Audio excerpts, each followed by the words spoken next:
Yeah, yeah, yeah.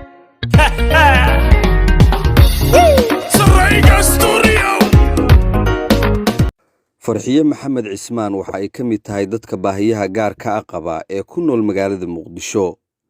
5 sano iyadoo jirta ayay shil gaari ku weyday lugteedii xasuus ayay ku reebtay dhacdadaasi balse kama ay niyad jabin geedi socodkii nolosheeda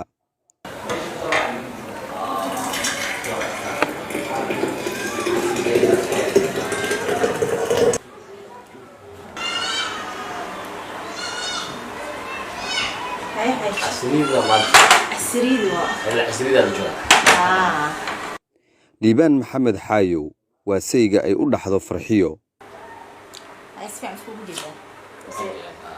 السلام عليكم ورحمة الله وبركاته وإذن سلام دمان سومالي محمد ميل والبو أجوكتان كسو دبادة جنال كيغا فرحي تبكال جنال قاعمة فروني سافي قلبي إذن جالي انتبا أصحاب تقروح دبادنو إتاغير سنن آدي ومهسنتين سيدا قروح دبادنو إيدي رجلسين أمرو البا إيقرب تاغنتهين أصحابي ومهسنتين أيان لاي هاي إن ما أنتو حاك هالي دونا برنامج كدي رجلين تددك نافضة مركو غوريس وحاك سو قلي جري دي رجلين تقبلها نافضة مادام وهويشن عرورة دشي waxay u ololeysaa dadka naafada ah siiba dumarka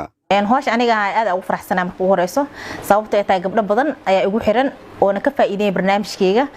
marka qaarna guryahooda ayaan ku booqdaa si aan u tusiyo oo u muujiyo inay lug artificial intay xirtaan ee dadka ay la mid yihiin oo kaleeto ana hadda lug artificial ayaa xiranahay umana maleeyo inaan naafo ahay marka gabdhahan waxa ka dhaadhicinaya taas oo kaleeto inay sideedo kale ay noqdaan ay si ka niyad jabin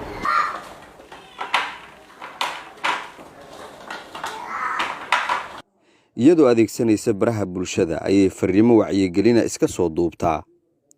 ubadkeeda iyo aabahood oo kaliya waqtigeeda kuma koobto farxiyo sidoo kale xilliyada qaar waxa ay wax ka siisaa dadka iyadoo kale baahida gaarka qaba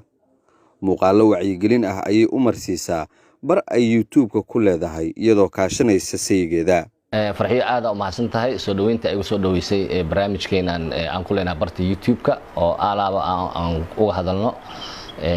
dhiirigelinta dadka naafada ah iyo wacyigelinta maadaama adiga aad isticmaashid oo baahi gaar ah leedahay sidaas awgeed ay anagu aan sida inaan kugu soo biiro muddo yar kadib si anigana maadaama aqoon aan u leeyahay shaqadan oo loogu gargaarayo dadka baahida gaarka ah in aan hab aqooneed aan u wacyigeliyo dadkaas waxyaabaha oo ay u baahan yihiin oo shaqadeena ah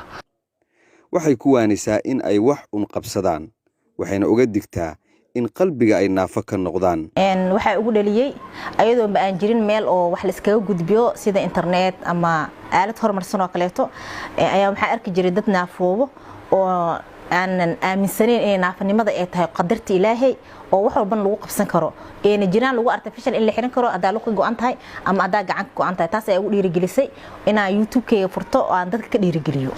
waxa jirta xigmad oranaysa farxadu ma ahan in aad heshid waxa aad u baahan tahay ee aad rabtid waqti kasta ee waa in aad ku faraxdid waxa aad haysatid kuna mahadnaqdid sheekada farxiyo waxa ay dhiirigelin iyo tusaalaba u tahay dadka sidoo kale baahiyaha gaarka ah qaba fadlan shargaray hada shargaraysan birita 10 fi amad yeelisa hada shargaray hadii kala naga la taga wax anay loo sheegay hadii hada shargaray kulligii shargaray hada dilay fidmay shargaray kulligii all of you now kullu fa badan